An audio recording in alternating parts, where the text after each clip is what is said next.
Chapter 9. When the group stepped back through the mirror, Sabrina suddenly felt her massive size. Being an 8-foot tall, 1,200-pound grizzly bear made the regular-sized room feel much smaller. "I'll never get through the doorway," Sabrina worried. "You won't have to," Jack said as he stepped through the reflection. "Just click those heels together and you'll go anywhere you want. But before you do, you'll need these." Jack held 3 walkie-talkies. He opened Mama Bear's handbag, stuffed one inside, then slit open a panel in Daphne's tin torso and popped in another. He kept the third for himself. "These will help you keep in touch with me." "You're not going in with us?" Sabrina asked. "Are you kidding?" Jack cried. "I'm on Ferryport Landing's most wanted list by now. Even if I disguise myself, Charming is sure to have security that can sniff me out. I can't take the chance." "I'm going to stand outside the mansion and direct you. When you find the map of Charming's next target, we'll go save your grandmother and Candace." "Okay," Sabrina said, looking down at the slippers on her huge furry feet. "I just click them together?" she asked, feeling ridiculous. 3 times, Daphne cheerfully reminded her. "There's no place like Charming's mansion?" Jack nodded in agreement. Daphne put her hand on Sabrina's arm and held on tightly. Jack reached over and did the same. "There's no place like Charming's mansion. There's no place like Charming's mansion. There's no place like Charming's mansion." The last thing Sabrina saw was Elvis trotting into the room.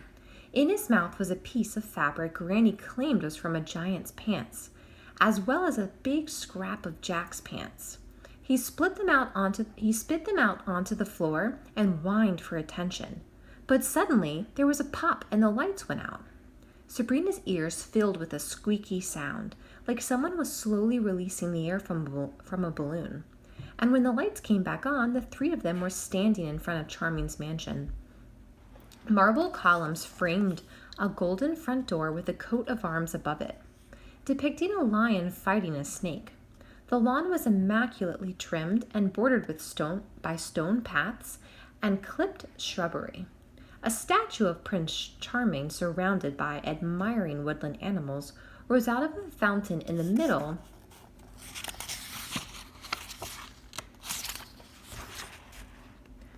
of the lawn.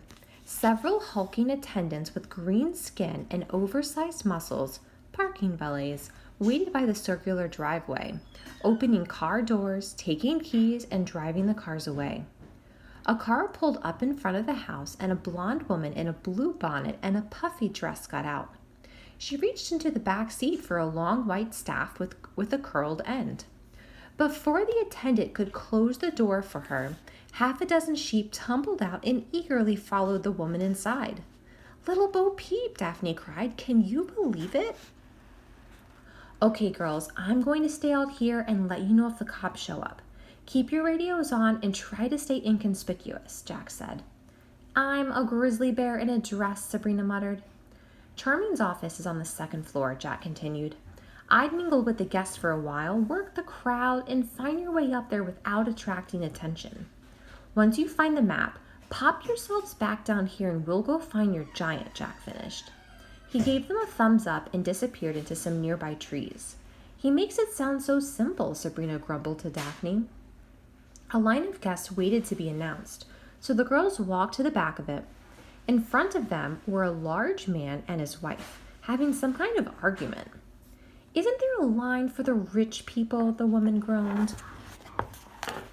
"Maybe if we'd gotten here earlier, we'd be inside already," the man grunted. His voice was slurred, and Sabrina thought he might be drunk. "I wanted to look nice for the ball," the woman said defensively. "You wanted to look nice for the prince," he muttered. "Are you going to harp on that again?" the woman sighed. She turned and noticed Sabrina and Daphne. Her cheeks flushed red, and she forced a sheepish smile to her face. Even in her embarrassment, the woman was radiant. Her beautiful amber hair cascaded in curls down her neck, and her bright green eyes sparkled in the light, competing for brilliance with her pearly white smile. "Good evening," she said politely.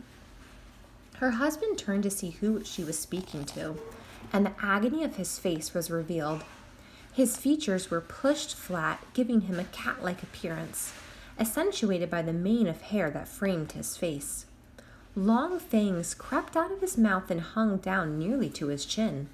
But his most horrible feature was his eyes, bright yellow slits that blinked at them fiercely. Sabrina knew exactly who they were: Beauty and the Beast. "Good evening," the Beast grunted. "Nice to see you, woodsman. How on earth did you and Mama Bear come to be acquainted?" The girls weren't prepared for questions and stood dumbfounded. "You're such a gossip," Beauty scolded. "What Papa Bear doesn't know won't hurt him." Several more guests joined the line. Sabrina turned around to see a small white rabbit in a vest clutching an old-fashioned chain watch in his paw. He looked at the time and stuffed the watch into his pocket. "For once we are not late," he said to his companions. 3 mice wearing black sunglasses and carrying canes. "Always the worrywart," one of the mice said as he tapped his cane against the ground. "I told you we would make it," the second added. "All that worrying about that time is going to give you a heart attack," the third mouse concluded. "I believe in being punctual," the white rabbit said defensively. "Have you heard the news?" the second mouse squeaked to the crowd. "No, I want to tell. I heard it first," the first mouse cried. "Relda Grimm has been carried off by a giant." The folks in line gasped in surprise and turned their attention to the little mouse. "Are you sure?" the Beast asked. "Maybe you'd prefer an eyewitness," the first mouse cried. "I may be blind, but my hearing is just fine." The Beast rolled his eyes. "A giant? That's impossible," Beauty exclaimed. "I didn't believe it either, but it's true," the white rabbit replied. "The giant has been stomping around all over town, scaring the humans to death. The 3 are working overtime, showering the town in forgetful dust. Be prepared to dig deep, my friends. The damage is extensive, and forgetful dust costs a pretty penny. You know Charming's going to ask us to foot the bill."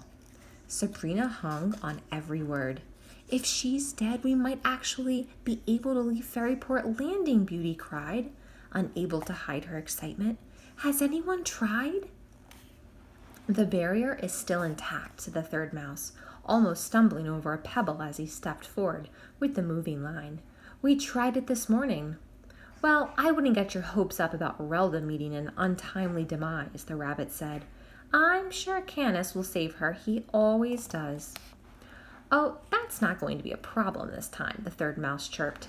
"The giant carried him away too." "2 birds with 1 very big stone," the second mouse sang with glee. "So it's just a matter of time," the Beast said. "Maybe not," the second mouse said. "I hear they found the granddaughters." Everyone groaned. "I thought they were dead," Beauty said. "No, just missing. Apparently whoever kidnapped their parents didn't get them," the white rabbit said. "I'm sorry," Sabrina interrupted, "but did you say that the girls' parents have been kidnapped?" "The family thinks they abandoned them, but I've heard whispers that Henry and his wife were abducted," the Beast answered. Sabrina and Daphne shared a stunned look. "But it gets better," the first mouse said. "Indeed?" Beauty asked. "I hear they're already trying to rescue their grandmother. Can you believe it?" said the white rabbit. "That's the dumbest thing I've ever heard, and when it comes to the Grimms, that's saying something," the Beast said. 2 kids taking on a giant? The whole family will be pushing up daisies by morning," the crowd laughed. "Mama Bear, you must be so excited," Beauty said, taking Sabrina's heavy paws in her delicate hands. "Soon you'll be reunited with your family. Are they still hiding out in that Romanian zoo?" Yes, that will be wonderful," Sabrina muttered, doing her best not to swat Beauty across the yard and then stomp the rest of them into paste. "Do you know who kidnapped their parents?" said Sabrina. "Word is it was the Scarlet Hand," the white rabbit replied. "Who?" Daphne asked. "You people are horrible," a voice said from behind them. Sabrina turned and saw a lovely brown-skinned woman with dazzling green eyes. She wore a diamond tiara and a beautiful evening gown. She looked at the group with shock and disgust. "Briar Rose," Beauty said nervously. "I think you may have stepped into the middle of a conversation and misheard something." "I heard all I need to hear," Briar Rose said. The crowd shifted uncomfortably and turned away from her accusing stare, while Sabrina's mind filled with possibilities. Could it be true? Their parents hadn't abandoned them? Could someone have kidnapped them? Soon Sabrina and Daphne were almost at the front of the line. Mr. Seven stood at the door, this time without his pointy "I am an idiot" hat. He announced Beauty and the Beast, and the couple disappeared into the hum of the party. "Good evening," Mr. Seven said as he opened the door for them. He cupped his hands together and yelled, "Mama Bear!" Escorted this evening by the Tin Woodsman as the girls entered the room. The mansion was a spectacular display of wealth and taste. A crystal chandelier hung from the ceiling, and a beautiful red-carpeted staircase led up to a large landing where 4 musicians played violins. The room was already crowded with people, animals, and monsters of all shapes and sizes. Ever-afters as far as the eye could see. They wandered around talking and drinking champagne. Some laughed at jokes while others argued politics. A very ugly couple of trolls dressed in evening wear danced to the music, and several hulking waiters hurried around the room, extending trays of appetizers to guests. No one seemed to be bothered that there were ogres and winged people hobnobbing with talking animals, so Sabrina's worried that people would notice a man made of metal and a bear in polka-dotted dress quickly dissolved. "Sabrina, all of the ever-afters wish we were dead," Daphne said. Sabrina looked around the room. Every fairy tale creature she had ever read about seemed to be there. The Mad Hatter, Mowgli and Baloo, Briar Rose, even Geppetto was off in the corner chatting with Ali Baba. And Sabrina knew they all hated the Grimms. As unsettling as it was, she could understand why. Even though Miss Smirt had dumped the girls into some awful foster homes, Sabrina and Daphne knew they could always run away. For the ever-afters, there was no escape, and it had been that way.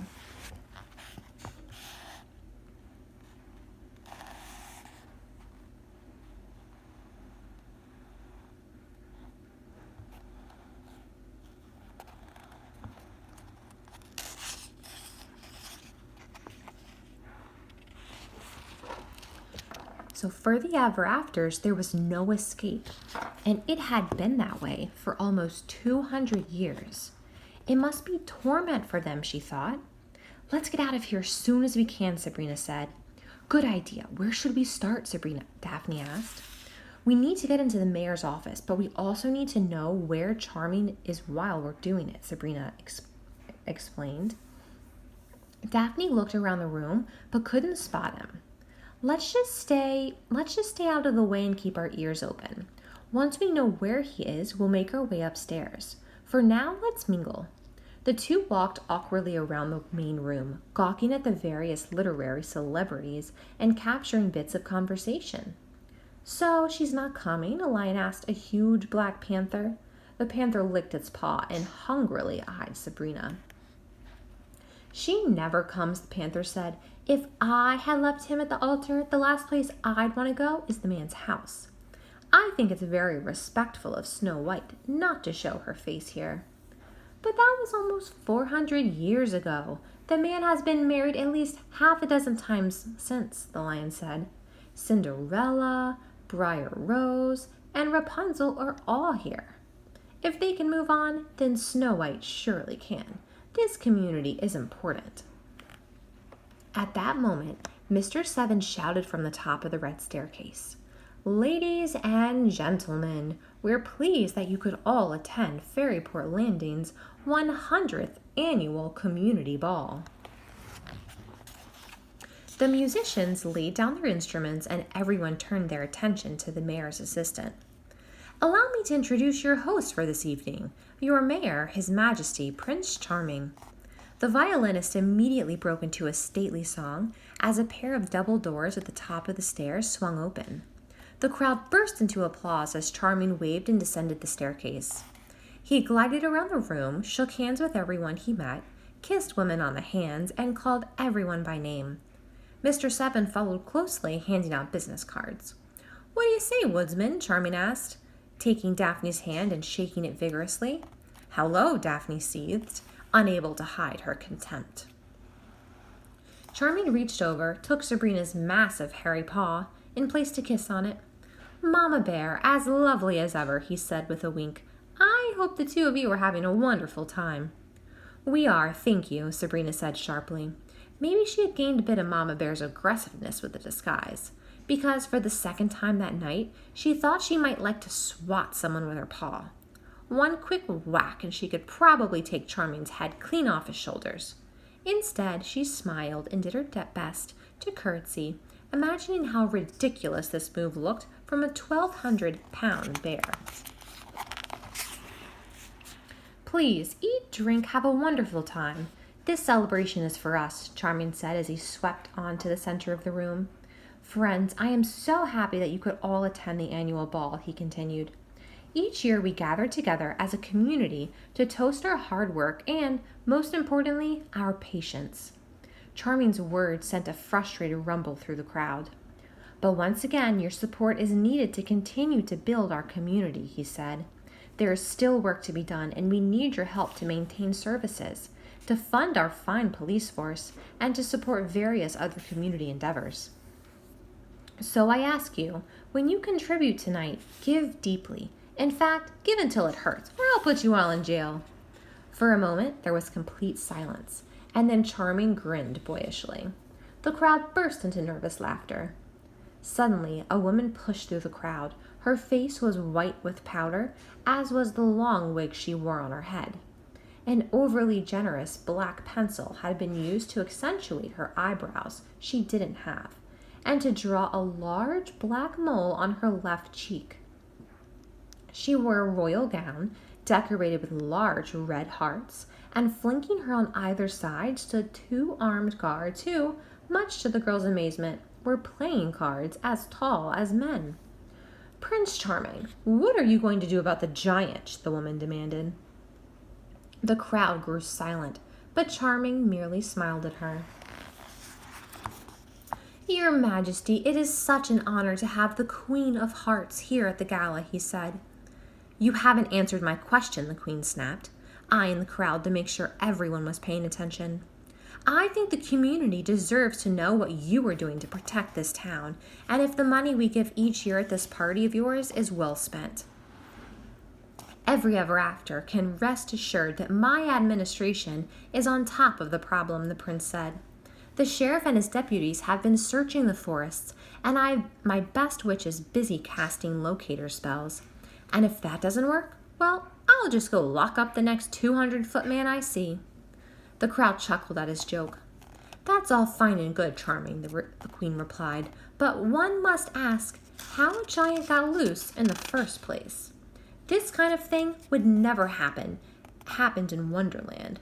When I was the ruler, people knew better than to try such shenanigans. You must be firm with the criminal element." Some of the crowd muttered in agreement, but Charming only smiled wider. "Well, Your Majesty, let's not go losing our heads over this," he said. The crowd exploded with laughter, causing the Queen of Hearts to turn red with rage. "It's just one giant, and I've heard a rumor that you are actually controlling the giant," Sabrina said, hardly believing that the words came from her mouth.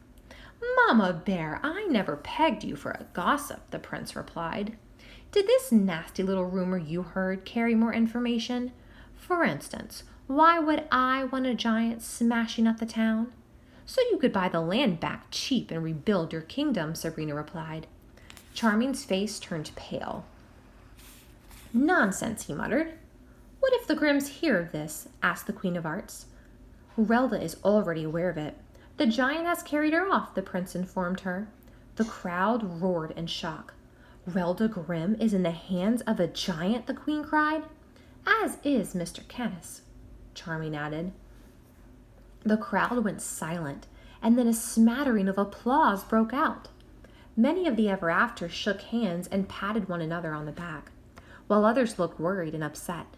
Canis will finally get what's coming to him, a troll said, giving a cheer. Take that back, Daphne screamed. Sabrina tried to pinch her to be quiet, but her paws slid off her sister's tin body. People, unfortunately this celebration is turning into a town hall meeting, Charming called above the noise. If you have any further concerns, I want you to know that my door is always open, between the hours of 8 and 8:15 every morning. Please call for an appointment. For now, let's dance, drink, and be merry, and most of all, be ourselves, free of the disguises we wear to fit into this pathetic, boring little town.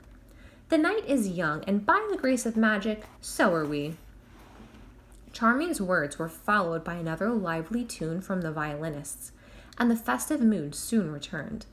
The girls mingled in the crowd, barely able to contain themselves, when they heard angry, threatening words about their family from the mouths of characters they grew up loving. It seemed that the only topic of conversation of the evening was how wonderful the world would be if the Grimm family dropped off the face of the earth. By the time the clock struck 8:45, both girls had heard enough. We have to get upstairs, Sabrina said to Daphne. If we stick around here any longer, we're going to change back, and these people will probably kill us. I'll search Charming's office. You stay here and be a lookout. Find somewhere out of the way and warn me on the walkie-talkie if he's coming. Good luck, Daphne said, wrapping her hard metal arms around Sabrina and hugging her. All right, so we'll find out what happens next week when Sabrina and Daphne go into Charming's office.